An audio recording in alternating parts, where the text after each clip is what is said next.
Nasementuhan na ang bumigay na manhole sa gilid ng kalsada sa Barangay Latag sa Lipas City. Ang detalye sa report ni Paul Hernandez. Ganito na ang hitsura ng pakurbang bahagi ng kalsada sa Barangay Latag sa Lipas City. Ang nooy natibag na manhole, sementado na ngayon. Nariprapan na rin pati ang gilid nito. May kanal din sa tabi na pagdaraanan ng tubig. Dahil nariprap na siya at saka nagkaroon ng protection, medyo smooth na ang takbo ng kanyang water flow hanggang sa ilalim ng tulay.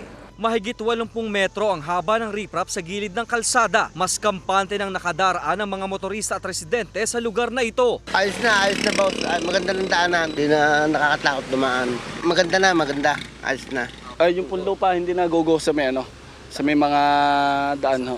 Yun nga lang, mapapansin na rin agad ang bitak sa kagagawa lang na riprap. Paliwanag ng City Engineer's Office, hairline cracks daw ito at madali na ring ayusin. Talaga namang siya ay nangyayari on the actual construction.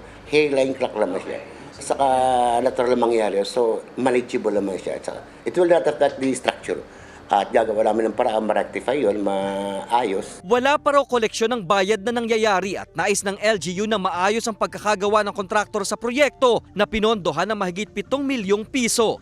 Kasama si Kel Ravaca, Paul Hernandez, Balitang Southern Tagalog.